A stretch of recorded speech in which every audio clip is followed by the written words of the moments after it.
Hi friends, welcome to my YouTube channel Sanjay academy. कैसे हैं आप सभी लोग। आज हम लोग संस्कृत का फर्स्ट प्रैक्टिस सेट करने वाले हैं। चलिए क्लास में आराम से लास्ट तक बने रहिएगा, आराम से देखिए। बहुत अच्छे क्वेश्चन हैं। क्वेश्चन हैं, साथ ही साथ इनकी एक्सप्लेनेशन इनसे भी ज़्यादा इम्पोर्टेंट है। इससे एक क्वेश्चन ना आए, अगर इससे अगर रिलेटेड क्वेश्चन आए तब हमारा क्वेश्चन आराम से एग्जाम में हो जाए। Let us start our class. Question number first, आराम से देखना धीरे धीरे। रचनात्मक मूल्यांकन, फॉर्मेटिव इवेल्युएशन या फॉर्मेटिव असेसमेंट भी इसको लिख सकते थे। अस्ति माने है, क्या है। रचनात्मक मूल्यांकन क्या है।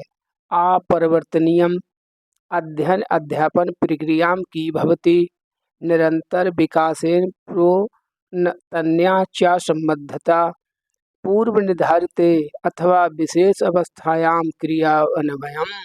क्या होता है बताइए। फॉर्मेटिव असेसमेंट, रचनात्मक मूल्यांकन देखिए वो होता है जो साथ साथ में क्रिया के दौरान चलता है, कक्षा रूम के जो है क्लासरूम के दौरान चलता है। देखिए एक होता है या फिर फॉर्मेटिव असेसमेंट, एक होता है ये से का मतलब होता है समग्र मूल्यांकन। जो समग्र मूल्यांकन होता है वो वर्षांत होता है या सत्रांत होता है, सत्र के अंत में होता है। जैसे हमारे एनुअल एग्जाम हो गए, बोर्ड परीक्षाएं हो गई। जो हमारा रचनात्मक मूल्यांकन होता है, असेसमेंट होता है, वो होता है क्लासरूम के दौरान, सत्र के दौरान। जैसे हमारे यूनिट टेस्ट हो गए, क्लास टेस्ट हो गए, चैप्टर टेस्ट हो गए, और इसी प्रकार से हाफरली एग्जाम वगैरह हो गए, ये आते हैं।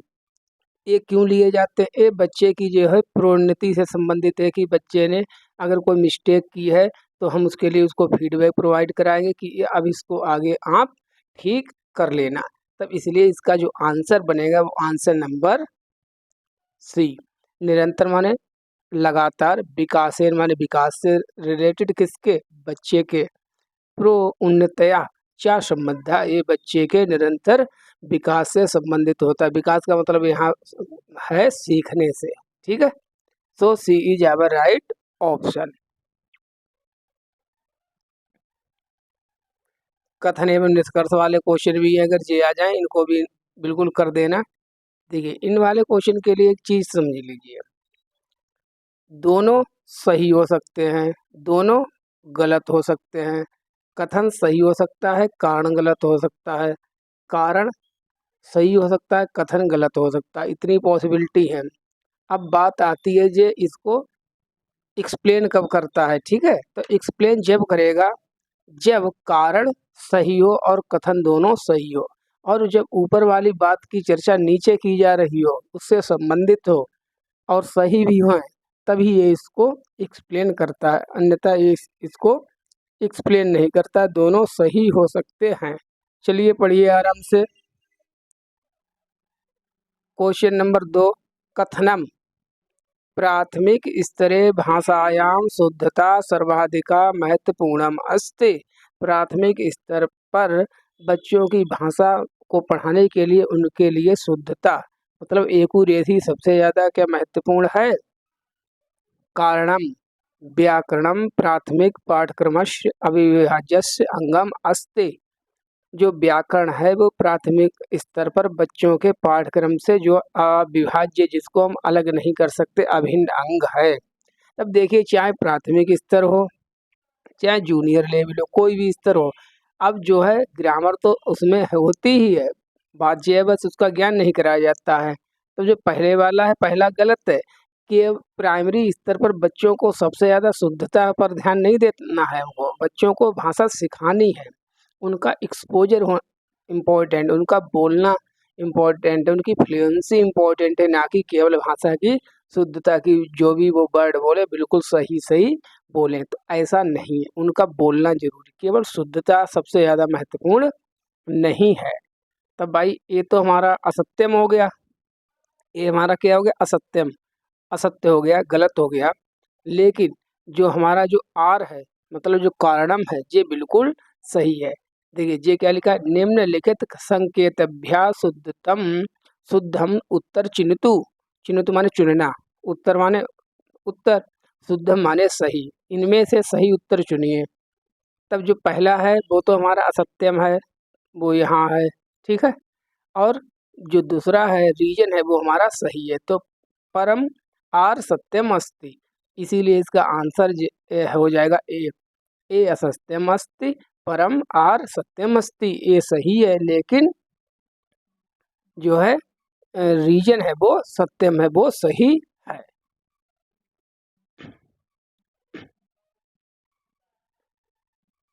क्वेश्चन नंबर 3, फिर असर्शन एवं रीजन वाला आ गया। देखिए बिल्कुल मैंने क्वेश्चन रखे वही है जो पूछे जाते हैं, आराम से करना है को, इजी है, आपको समझ में आ जाएंगे। अब देखिए क्वेश्चन नंबर 3 है, तो सबसे पहले कथनम पढ़ लो, उसके बाद कारणम।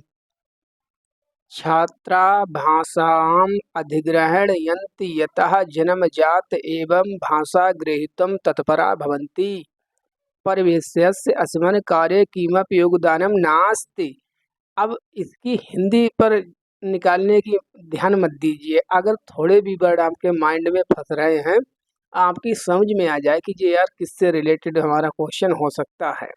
ये कहते हैं कि बच्चों में भाषा अधिग्रहण की जो क्षमता होती है वो जन्मजात होती है, एवं ग्रहीतुम, और भाषा को ग्रहण करने के लिए बच्चे तत्पर होते हैं। बिल्कुल सही बात है, यही तो बात नोम चॉम्स्की जी ने कही है, तो यहाँ तक तो ये सही है, लेकिन ये कथन यहाँ पर गलत हो गया। ये कहते हैं कि बच्चों के भाषा अधिग्रहण में अस्मिन् कार्ये किमपि योगदानम नास्ति, परिवेश का कोई योगदान नहीं होता। नास्ति माने नहीं है, क्या परिवेश के बिना हम भाषा को सीख सकते? नहीं सीख सकते हैं, चाहे कितनी भी आपके अंदर क्षमता है, जब तक आपको परिवेश नहीं दिया जाएगा तब तक आप नहीं सीख सकते हैं।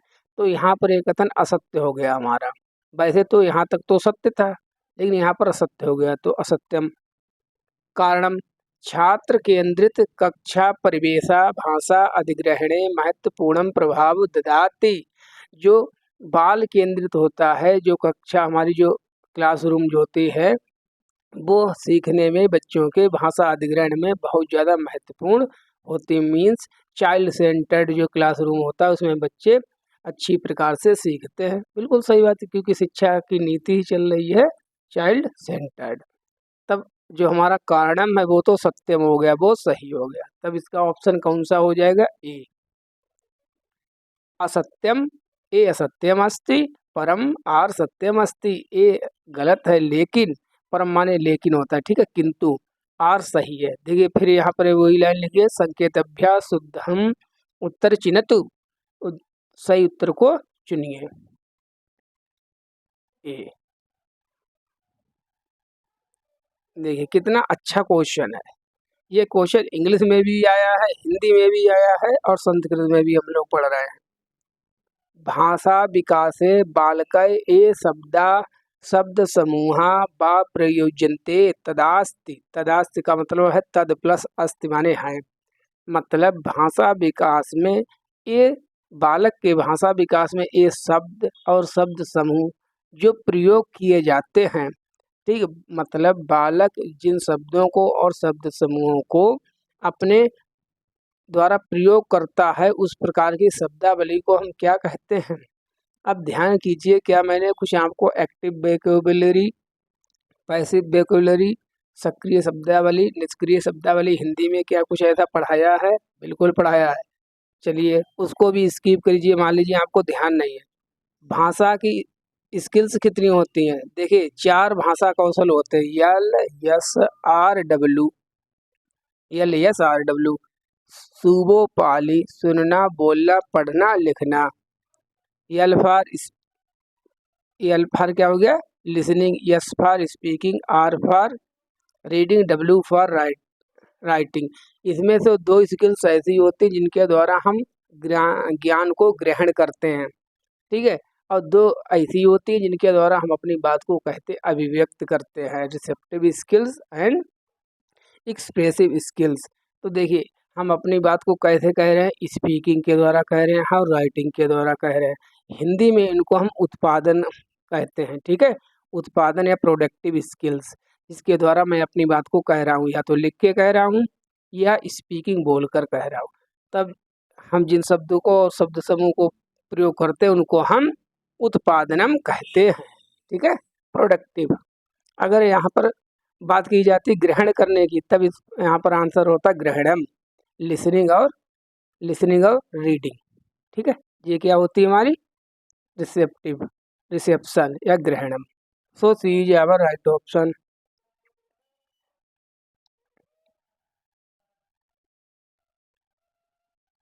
भाषाया सोऽयवा या शब्दानां शब्दसमूहना वा अर्थज्ञानेन संबंधो अस्ति कथ्यते। भाषा में शब्दों के वो अवयव या शब्द समूह जिनका अर्थ विज्ञान, जिनके हम मतलब जिनका अध्ययन हम अर्थ विज्ञान में करते हैं, जिनका संबंध अर्थ विज्ञान से होता है, उनको क्या कहते हैं।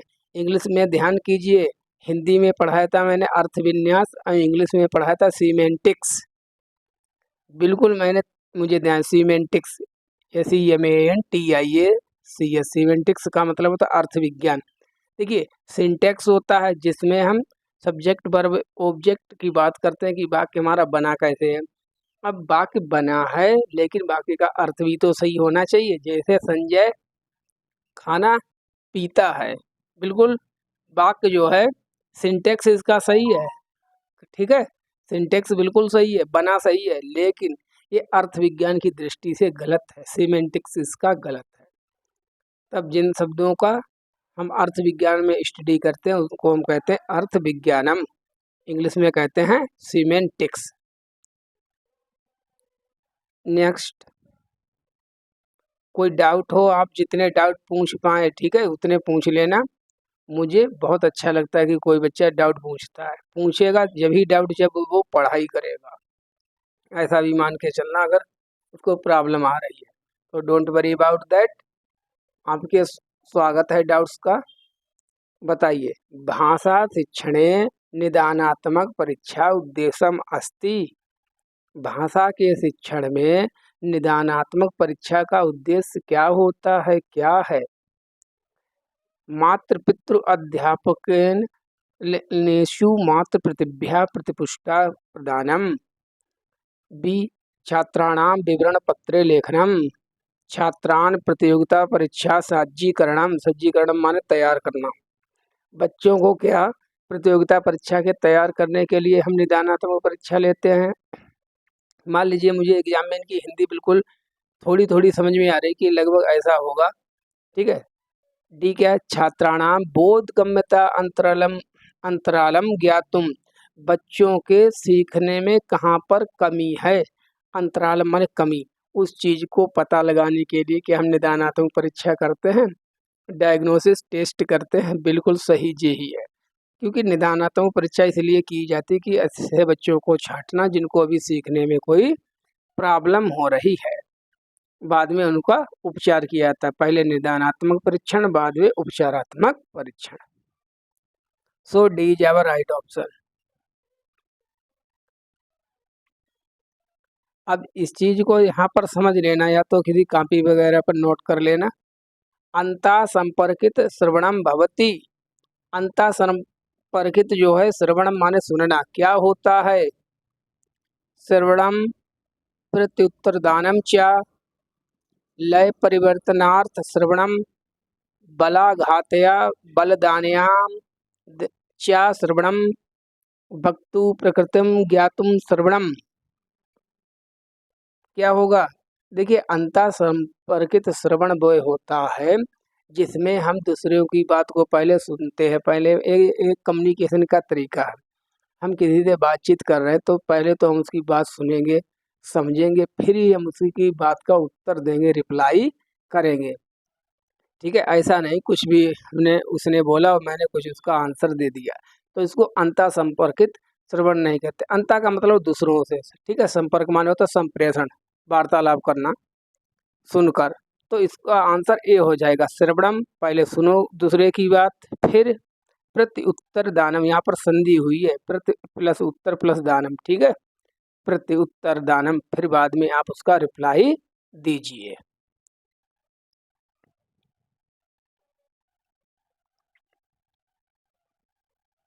क्वेश्चन नंबर 8, रचनात्मक मूल्यांकनम अस्ति। जो अभी हम ऊपर पढ़कर आए थे फॉर्मेटिव असेसमेंट, वही है ये रचनात्मक मूल्यांकन या फेल। और यस ए, ये नीपी ने 2 प्रकार का मूल्यांकन बताया, यस ए और यफे। तो क्या है रचनात्मक मूल्यांकन? प्रक्रिया मूलकम, क्या प्रक्रिया के दौरान चलता है, क्लासरूम के पढ़ाई के दौरान चलता है, सत्र के दौरान चलता है। उत्पादन मूल्यांकनम, क्या उत्पादन मूल्यांकन है, मतलब सत्रांत वर्ष के अंत में किया जाता है। दक्षता मूलकम, क्या बच्चों की दक्षता इससे ज्ञात की जाती है, पता लगाई जाती है। शिक्षा शास्त्र मूलकम, क्या ये शिक्षा शास्त्रीय है। तो देखिए, जो संरचनात्मक मूल्यांकन है, फॉर्मेटिव असेसमेंट है, एक क्लासरूम के दौरान, मतलब सत्र के दौरान बीच बीच में जो हमारे टेस्ट होते हैं, चाहे वो क्लास टेस्ट हो, यूनिट टेस्ट हो, उनको ही हम कहते हैं। अब इनमें मेन चीज़ ये होती है, इसमें बच्चों को फीडबैक दिया जाता है, ठीक है। उनको फीडबैक प्रोवाइड कराया जाता है, अगर कोई उनकी कमी रह जाती है उसके बारे में बताया जाता है। तो ये प्रक्रिया के दौरान चलता है, तो इसका आंसर हो जाएगा प्रक्रिया मूलकम, प्रक्रिया के दौरान।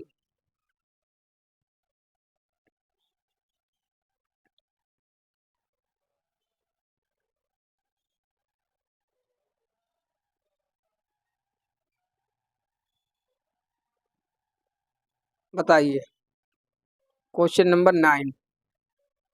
भाषा शिक्षणस्य विषय की कथनम सत्यम अस्ति। भाषा के शिक्षण से संबंधित के विषय में कौन सा कथन सही है, मतलब भाषा के विषय में कौन सा कथन सही है। भाषा मुख्यतः स्व उद्देश्य पूर्ण प्रयोगेन विकसति।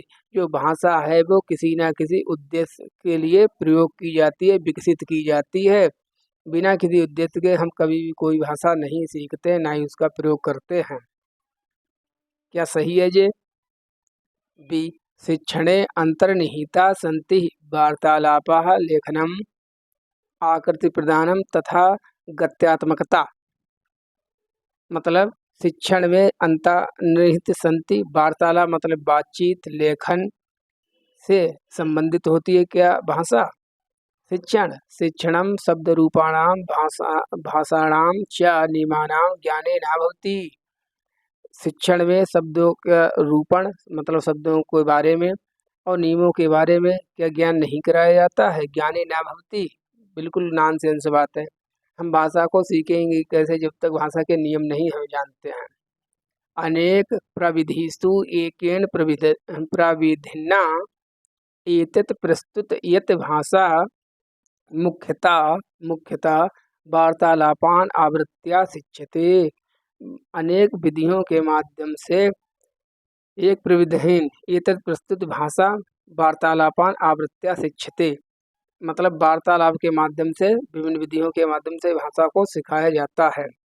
देखिए, डी भी सही हो सकता है, लेकिन इसका जो आंसर है वो ए है, क्योंकि पहले तो हमारा उद्देश्य होना चाहिए। अब कोई बच्चा है वो हिंदी है जिसकी मातृभाषा, वो तमिल क्यों सीखे बताइए। अगर उसका कोई उद्देश्य होगा तभी तो तमिल सीखने जाएगा, ठीक है। तो बिना उद्देश्य के हम कोई भी भाषा का शिक्षण नहीं करते, कोई भी भाषा नहीं सीखते हैं। So A is our right option.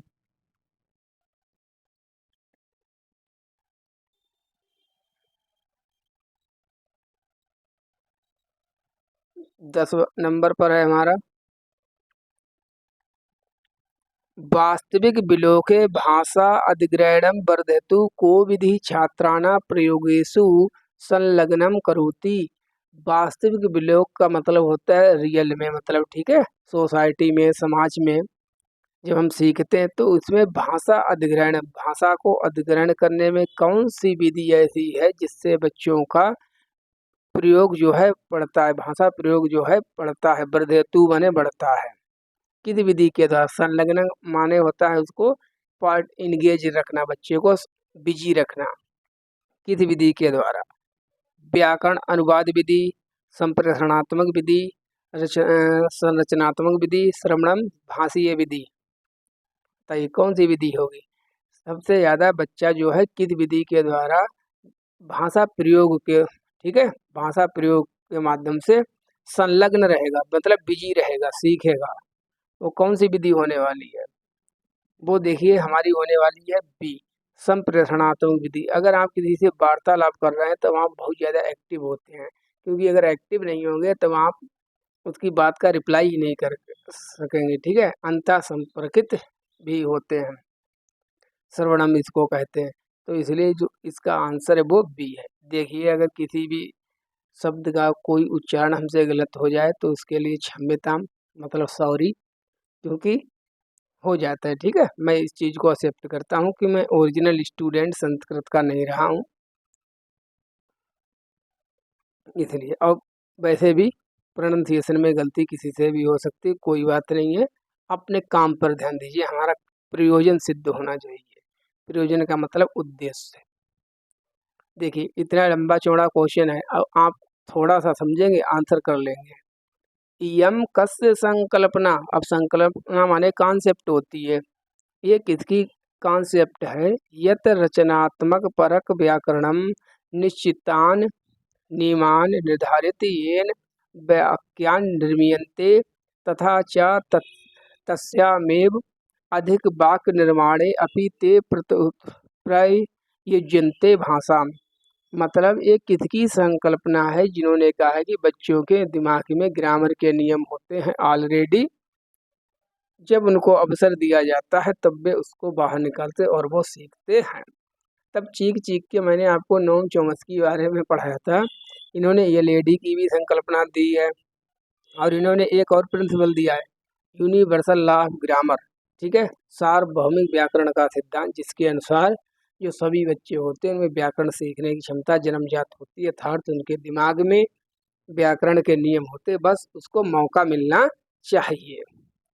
तब इसमें पूरी हिंदी निकालने पर मत डट जाना। किसकी कल्पना है? ये नोम चॉम्स्की जी की।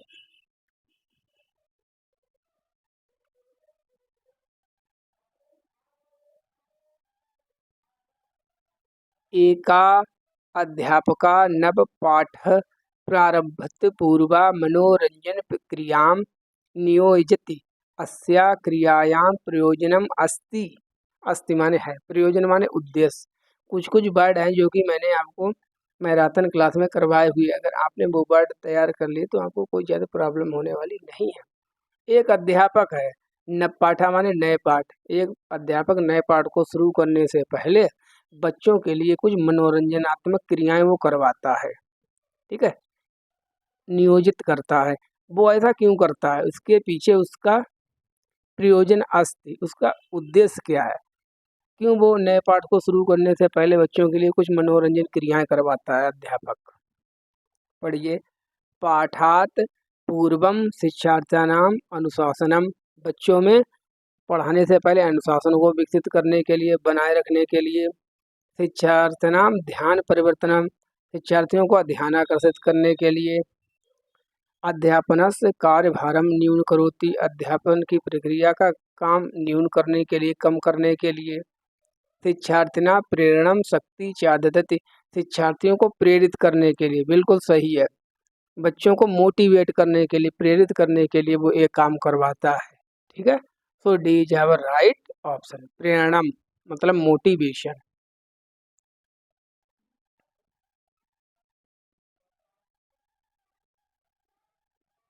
क्वेश्चन नंबर 13, पंचम कक्षायां कक्षे एका अध्यापका समाचार पत्र विज्ञापनस्य प्रयोगम विज्ञान यस्य रूपरेखा विषय वस्तु च निर्धारयन्तु करोति। अत्र समाचार पत्रम अस्ति, मतलब कक्षा 5 में एक अध्यापक है जो किसी सूचना को लेकर, जो हमारा न्यूज़पेपर है, अखबार है, उसके विज्ञापन का प्रयोग करता है। वो कोई भी चीज़ होगी बताने के लिए वो प्रयोग करता है। तब जो प्रयोग किया गया है, अखबार का जो यूज किया गया है, न्यूज़पेपर का, इसको किस प्रकार की सामग्री के रूप में आप देखते हैं? पठन अवबोध सामग्री, भाषा शिक्षणायाम प्रमाणिक सामग्री, भाषा शिक्षण पद्धति, विषय वस्तुना प्रतिलिपिकरणम। तब देखिए बी, भाषा के शिक्षण में अगर वो अखबार में न्यूज़पेपर को दिखाता है तो वो एक प्रामाणिक सामग्री का यूज कर रहा है। देखिए, दो प्रकार की सामग्री मैंने आपको पढ़ाई, प्रमाणिक एक अप्रमाणिक। किसी भी लेखक के द्वारा लिखा गया चैप्टर, ठीक है, या किताब, वो अप्रमाणिक सामग्री होती, लेकिन किसी वासगृह का मतलब होटल, किसी भी रेस्टोरेंट की जो मेनू चार्ट है, ठीक है, और जो हमारा अखबार है, होर्डिंग्स हैं, पोस्टर्स हैं, बैनर्स हैं, ये सभी हमारी प्रमाणित सामग्री होती है। So B is our right option.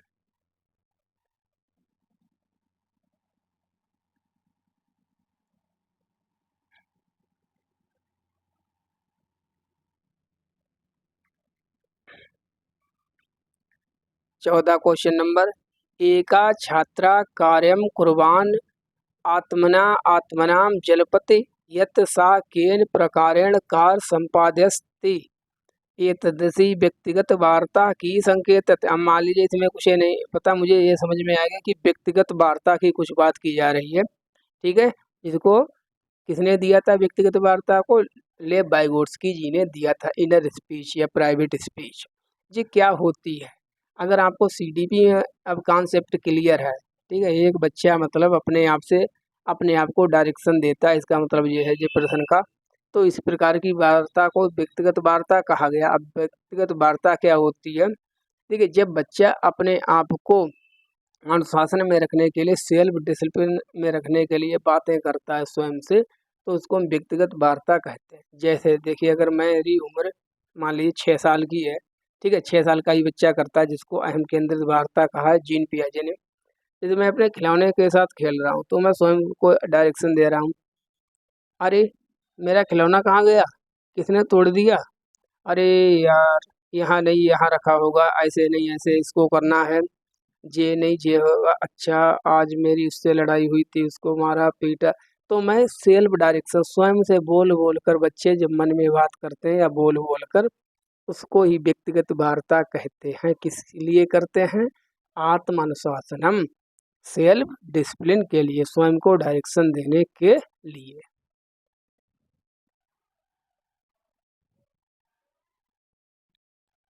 देखिए, ये क्वेश्चन आप कर चुके हैं ऊपर, अगर आपको ध्यान, इससे संबंध रिलेटेड क्वेश्चन था, एग्जैक्ट नहीं था।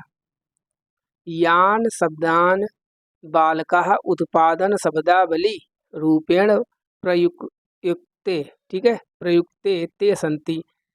बालक जिन शब्दों का प्रयोग अपने उत्पादन शब्दावली, अब उत्पादन शब्दावली अभी मैंने आपको ऊपर पढ़ाई थी, का रूप में प्रयोग करते हैं, उसको हम क्या कहते हैं? दो प्रकार की स्किल्स बताई थी LSRW में, ठीक है। एक उत्पादन होती हैं दो, और दो हमारी कैसी होती है? ग्रहणम वाली होती हैं। तो उत्पादन कौन कौन से में हम करते हैं? मतलब किसमें किसमें हम उत्पादन का मतलब प्रोडक्ट एक्सप्रेस करते हैं? किसके द्वारा? राइटिंग के द्वारा और स्पीकिंग के द्वारा। सा सा तान शब्दान लेखने भाषणे चा प्रयुक्ते, वे शब्द जिनका प्रयोग हम अपने लेखन में और अपने भाषण में करते हैं, यही सही है। तो थोड़ा देखो घुमा दिया है। अब मैंने आपको पढ़ाया था कि जो दो स्किल्स होते हैं मतलब जिनमें हम अपने आप को एक्सप्रेस करते हैं, एक तो लिखकर, दूसरा हम बोलकर। तो जिन शब्दों को हम अपने लेखन में, अपने भाषण में प्रयोग करते हैं, उन वर्डों को हम उत्पादन शब्दावली या एक्टिव वोकैबुलरी जो है हम कहते हैं, सक्रिय शब्दावली कहते हैं। So A is our right option.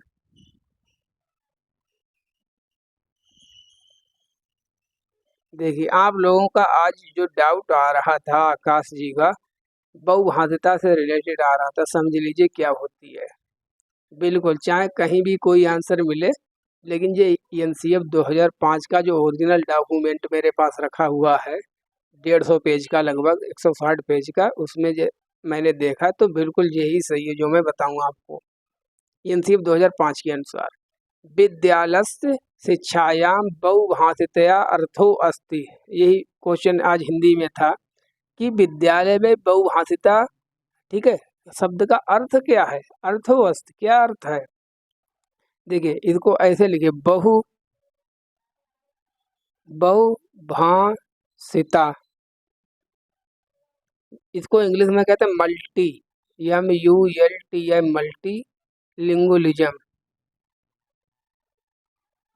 Multi माने बहुत होता है, मैनी होता है, ठीक है, एक दो नहीं, तीन नहीं, चार नहीं, पता नहीं कितनी अनलिमिटेड। बाई माने दो, ठीक है। मोनो माने वन, एक। जहाँ पर मल्टी लिखा है उसका मतलब बहुत, ठीक है। चलिए पढ़ते हैं। आधारभूत अवस्थाया बहुभाषा शिक्षणम अध्ययन अध्यापन प्रक्रियां शिक्षार्थिना भाषाणां प्रयोगा प्राक विद्यालयी अवस्थानां राजस्व शिक्षा नीतौ का भाषा भवित्या शिक्षार्थिना केवलम गृह भाषा पठनीय। केवल विद्यार्थियों को गृह भाषा का ही यूज करना चाहिए, मतलब मदर टंग का यूज करना चाहिए नहीं। तो इसका आंसर बी है। सीखने मतलब सीखने सिखाने की प्रक्रिया के दौरान शिक्षार्थियों की भाषा का प्रयोग करना, चाहे वो, अब जैसे मेरा जो क्लासरूम है इसमें मान लीजिए जे 8-10 स्टूडेंट हैं, मान लीजिए 50 स्टूडेंट हैं, ठीक है। इनमें 5-6 भाषाओं को बोलने वाले बच्चे बैठे हैं, सीखने वाले बैठे हैं जो वो जानते हैं, तब मैं सभी की भाषा को सम्मान दे रहा हूँ, सभी की भाषाओं को पढ़ा रहा हूँ। अगर केवल 2 भाषाओं को जानने वाले बैठे तो उसको हम बहुभाषा नहीं कहेंगे, ठीक है, उसको हम कहते हैं बाइलिंगुअल। और एक भाषा को अगर मेरे हिंदी भाषी सब भाई बहन बैठे तो हम उसको कहेंगे मोनोलिंगुअल, एक भाषी। और जब सभी बच्चों की भाषाओं का हम यूज करते हैं, चाहे वो 2 से अधिक हो, ठीक है, 2 से अधिक होना चाहिए, बस इतना याद रखना, तब उसको हम कहते हैं बहुभाषिता, मल्टीलैंग्वेलिज्म।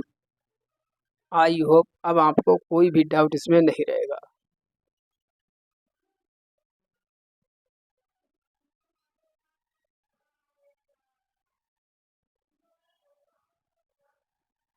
अधोलिखितेषु कथमम उतिम उचितम कथनम अस्ति। कथम होता है, कथमा होता है, कथमा माने या कथम माने कौन सी। निम्नलिखित में से, अधो माने होता नीचे लिखे हुए, नीचे लिखे में कथनों में से कौन सा कथन है जो कथनम उचितम माने होता सही, एक होता उचितम, एक होता अनुचितम। अनुचित माने होता इन एप्रोप्रिएट जो सही ना हो, और उचितम माने होता एप्रोप्रिएट जो सही हो। कथनम अस्ति कौन सा सही है। यदा बाला आंग्ल भाषा शिक्षणं प्रारभते तदा ते अनगिनता पाषाण पट्टिकाबाद् भवन्ति। जब बच्चे अंग्रेजी भाषा में सीखना शुरू करते हैं, प्रारंभ करते हैं, तब उनका जो है भाषा विकास बहुत ज़्यादा होता है। प्रथम कक्षायां बाला नितरं अनभिज्ञाम् आंग्लभाषाया बाला विद्यालये स्वभाषाया अनुभवेन सह आगच्छति। बच्चे विद्यालय में स्वयं की भाषा के अनुभव के साथ आते हैं, तो यही कथन हमारा उचित है। कथमा उचितम, तो यही हमारा उचित है कि बच्चे जो होते हैं वो खाली घड़े नहीं होते हैं, ज्ञान से भरे हुए होते हैं। जब बच्चे विद्यालय आते हैं तो अपनी वे भाषा को लेके आते हैं, भाव भाषा के उनके साथ अनुभव जुड़े हुए उनके होते हैं, तब इसमें सी सही है।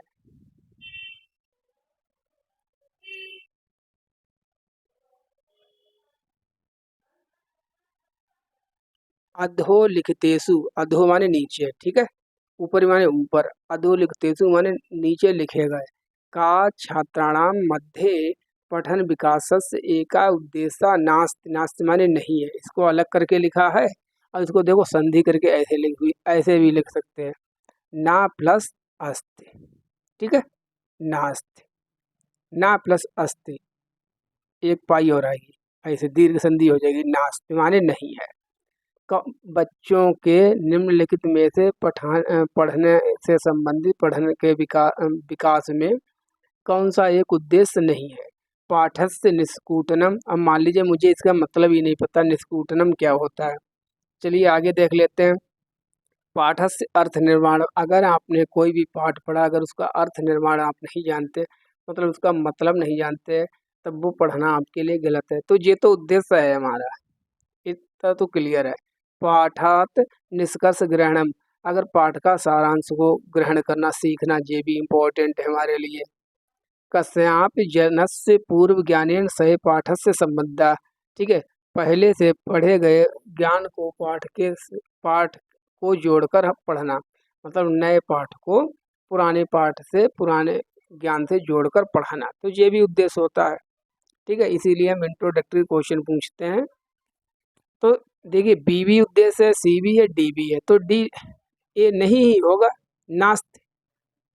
मान लीजिए नहीं पता है तो लगा दीजिए, 3 तो पता है तो ये तो होते हैं, जो नहीं होता है वही होगा। नकारात्मक क्वेश्चन ये था।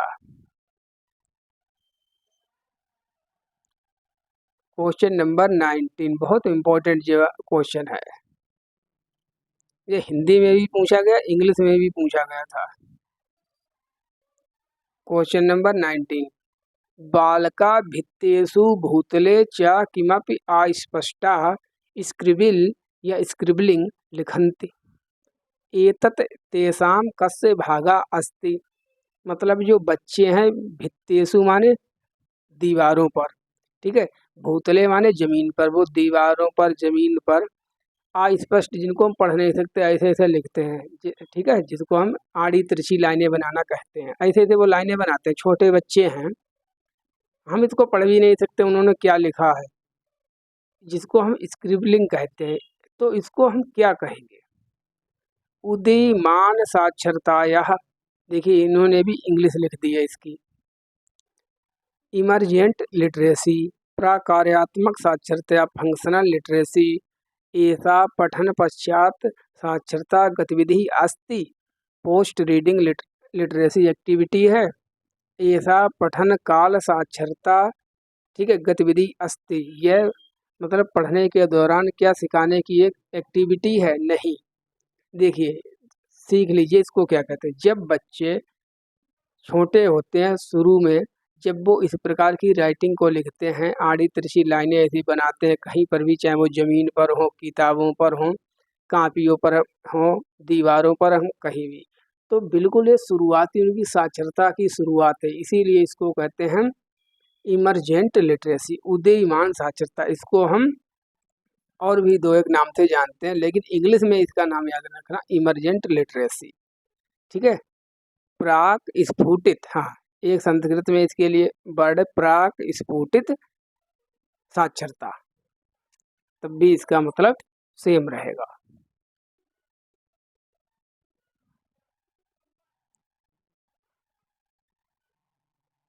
क्वेश्चन नंबर 20, विद्यालयी शिक्षायां मातृभाषा आधारित बहुभाषितया का उद्देश्य वर्तते। देखिए इसमें मातृभाषा और बहुभाषिता दोनों की बात की जा रही है, समझ लेना अच्छे से अगर कोई डाउट हो। विद्यालय में मातृभाषा आधारित, बहुभाषा आधारित जो हम पढ़ाते हैं का उद्देश्य वर्तते, इसका क्या उद्देश्य होता है? बाला, बाला माने बालक, बाला स्वमातृभाषायां शिक्षन्ते, बालकों को अपनी स्वयं की भाषा में उनको सिखाना, तथा च स्वमातृभाषा माध्यमेन शिक्षन्ते, उनको पहली बात तो उनकी जो मातृभाषा है उसको सिखाना। जैसे मेरी मातृभाषा हिंदी है तो मैंने हिंदी सीखी, और उनकी मातृभाषा के माध्यम से ही अन्य विषयों का ज्ञान कराना, क्या इसको हम कहते हैं मातृभाषा आधारित। अब दूसरा ऑप्शन इसका पढ़ते हैं, बाला विद्यालयी भाषायाम आंग्ल भाषा हिंदी भाषा च शिक्षन्ते, अंतरम विदेशी भाषान च शिक्षन्ते, बालकों को विद्यालय में अंग्रेजी भाषा सिखाना, हिंदी भाषा सिखाना, ठीक है। क्या ये है मातृभाषा आधारित बहुभाषिकता? ऐसा नहीं है। बाला राजभाषा आंग्ल भाषाम एका विदेशी भाषाम च शिक्षन्ते, बालकों को राजभाषा मतलब ऑफिशियल लैंग्वेज पढ़ाना, ठीक है, और अंग्रेजी पढ़ाना के, और एक विदेशी भाषा में पढ़ाना, क्या ये है? बाला मातृभाषां स्वशिक्षणे प्रारभते अनंतरम एकानेकानां भाषाणाम अर्जन कुर्वन्ति। बाला मातृभाषा, बालकों को मातृभाषा के शिक्षण से प्रारंभ करके, अनंतर माने बाद में, च अनेकानाम भाषणम अर्जनम कुर्वन्ति, बाद में उनको अनेक भाषाओं का ज्ञान को कराना।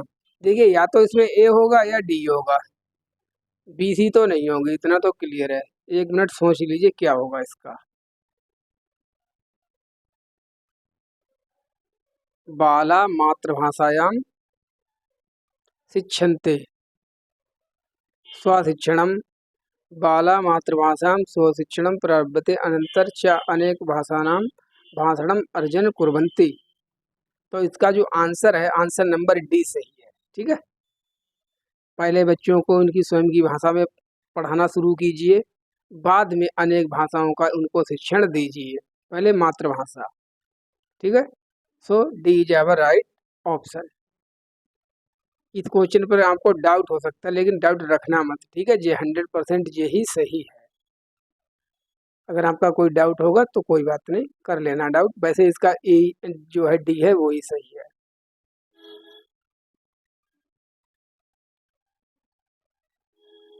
21 भाषा शिक्षण विषय अधोलिखितेषु की सत्यम अस्ति। भाषा के शिक्षण के विषय में निम्नलिखित में से कौन सा सही है?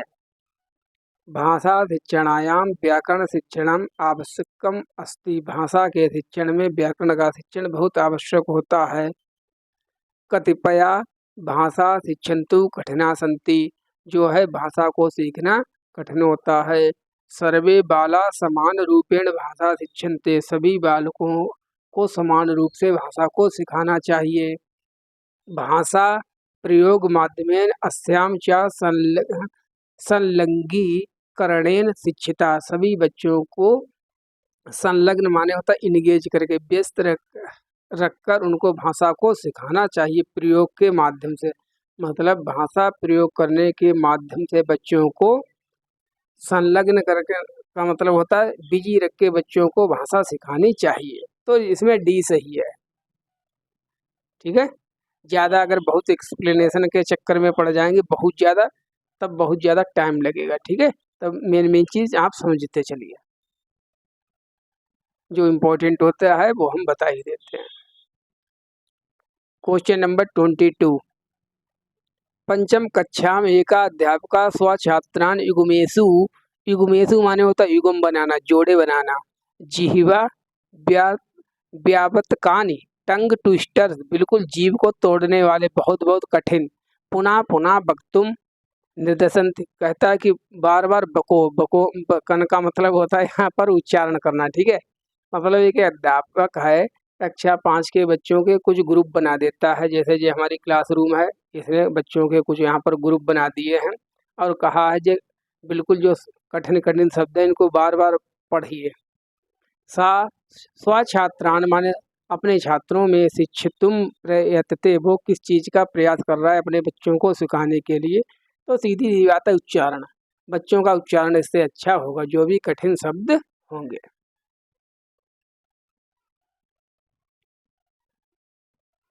अधोलिखितेषु कथनेषु की सत्यम, मतलब नीचे लिखे गए कथनों में कौन सा कथन सही है? पठनेन सह लेखन विकासा भवन्ति, पढ़ने के साथ लेखन की प्रक्रिया का विकास होता है। प्रथम पठनस्य विकासा भवन्ति अनंतरम लेखनम, पहले पढ़ने का विकास होता, पहले पढ़ते बाद में का लिखना सीखते हैं, ऐसा है कि साथ साथ हम पढ़ना लिखना सीखते हैं? लेखन विकासा कालम अपक्षते, लेखन की विकास की प्रक्रिया में समय लगता है, पहले पढ़ाई करते हैं। लेखनम पठन पश्चात पूर्व विकसंति, जो लेखन है पूर्व मतलब पढ़ने से पहले ही कराया जाता है, तो सब गलत हैं। जे पढ़ने और लिखने की प्रक्रिया साथ साथ चलती है। सो A is our right option.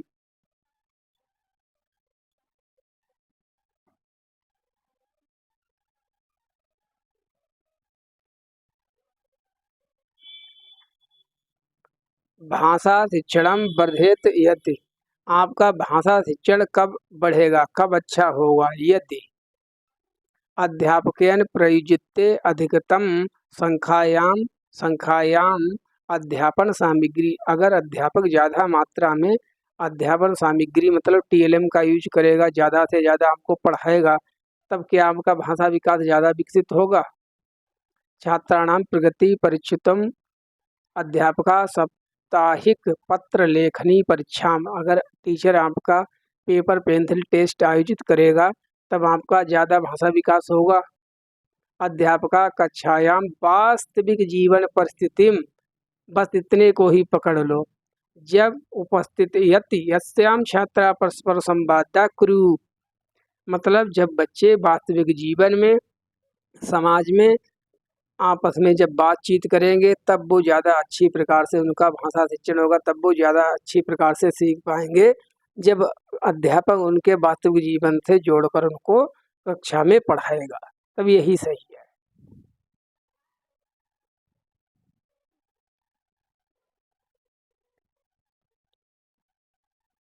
भाषा शिक्षणार्थ कथना कथावाचन पद्धति उद्देशाम अस्ति। भाषा के शिक्षण में कथा वचन पद्धति का उद्देश्य अस्ति। क्या उद्देश्य है बताइए? मतलब भाषा के शिक्षण में, भाषा को सीखने में कथा जो वचन पद्धति होती है उसका क्या उद्देश्य है? छात्राणाम कथाया नैतिक शिक्षाया ज्ञानम, केवल बच्चों को इसके माध्यम से नैतिक शिक्षा उपलब्ध कराना। छात्राणाम कथा कंठस्थीकरण का मतलब रटाना तो हमको कुछ है ही नहीं।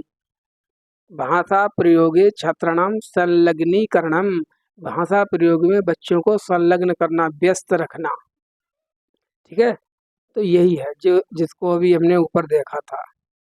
सो C is our right option. Question number 26।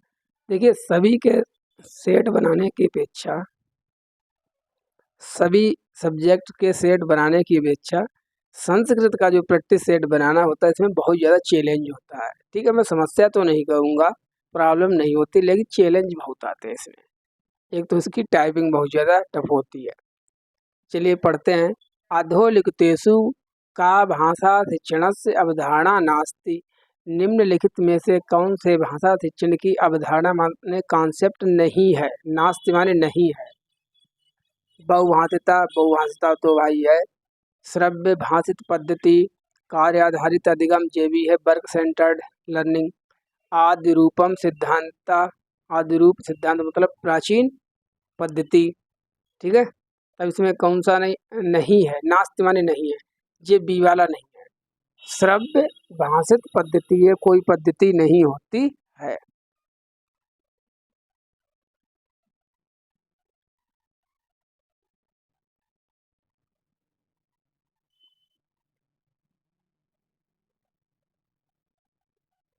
अच्छा, ये क्वेश्चन भाई मिसप्रिंट है जरा। ठीक है, ये गलत है, इसके हम नेक्स्ट वाली क्लास में करवा देंगे इस वाले क्वेश्चन को। ठीक है, गलत है ये। क्वेश्चन नंबर 28, ध्यान दिलवा देना, स्टीवन क्रेसन से रिलेटेड था, हाइपोथेसिस वाला था, अच्छा क्वेश्चन था। अधोलिखितेषु कस्य भाषा वैकल्य संबद्धा संप्रेषण कौशले अवबोध सामर्थ्य सहे अस्ति। निम्नलिखित में से किसका भाषा वैकल्य माने होता है? भाषा को सीखने संबंधी भाषा में निम्नलिखित में से ऐसा कौन सा विकार है जिसको हमको संप्रेषण करने में, मतलब वार्तालाप करने में समस्या होती है? उसको क्या कहते हैं? डिसफेजिया, ठीक है, डिसप्रेक्सिया, डिसअर्थिया, डिस्टोपिया, क्या कहेंगे इसको? तो देखिए, जब बच्चों को भाषा में संपर्क करने में प्रॉब्लम हो, संप्रेषण करने में समस्या हो, तब इसको हम, सीधी सी बात है, याद रखना, जब संप्रेषण कौशल में विकार हो तो उसको कहते हैं हम डिसफेजिया। और डिसलेक्सिया क्या होती है? जब पढ़ने में, ठीक है, या वर्ड को जब हम उल्टा लिख जाएं, जैसे बी और डी में अंतर ना कर पाएं, बाज को सा लिख दें, सा को बाज लिख दें, कुछ भी। ठीक है, तब इस प्रकार के विकार को हम कहते हैं डिसलेक्सिया, लेकिन इसको हम कहते हैं डिसफेजिया। देखिए, बताइए इसका आंसर तो देखते गन लगा दिया होगा। भाषा अधिग्रहणम युक्ति केन प्रतिपादितम। भाषा अधिग्रहण युक्ति जो है एलएडी, लैंग्वेज एक्विजिशन डिवाइस, भाषा अधिग्रहण यंत्र, किसने कॉन्सेप्ट दी है? बच्चों में भाषा सीखने की क्षमता जन्मजात होती है। तो सीधी सी बात है, ये तो सभी को रट ही गई होगी। नाम चॉम्स्की, इन्होंने ही बच्चों में यूनिवर्सल ग्रामर का प्रिंसिपल भी दिया है।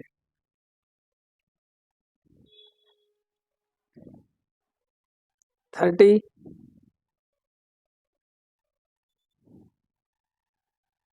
स्वरघातस्य आरोहणम अवरोहणम की केन प्रतिपादिकम। मतलब जब हम बोलते हैं तब कभी हमारा जो स्वर होता है वो धीमा होता है, कभी ऊंचा होता है, कभी नीचा होता है, ऐसे ऐसे वेरी करता है रहता है। जब पढ़ने में बोलने में हमारे स्वर का जो उतार चढ़ाव होता रहता है, इसको क्या कहते हैं? अक्षरम, अयम, अनुतानम, इंटोनेशन, विरामा। तो सीधी सी बात है, इसको इंटोनेशन कहते हैं, अनुतानम कहते हैं। जब हमारा स्वर ऊपर नीचे चढ़ता रहता है, कभी तेज कभी धीमे। चलिए अपनी क्लास को यहीं पर कंप्लीट करते हैं। जितने भी चैनल को सब्सक्राइब ना किया हो प्लीज़ सब्सक्राइब कर लें, ठीक है। लाइक करें, कमेंट करें, और ये हमारा ग्रुप है टेलीग्राम ग्रुप, इसको ज्वाइन कर लें। देखिए आज हमने संस्कृत का पहला प्रैक्टिस सेट किया, इस पर आपको कमेंट 100% करनी है, जो भी लोग देखें, और बताएं क्या हमको नेक्स्ट प्रैक्टिस सेट करवाना चाहिए कि नहीं करवाना चाहिए। Thank you for watching.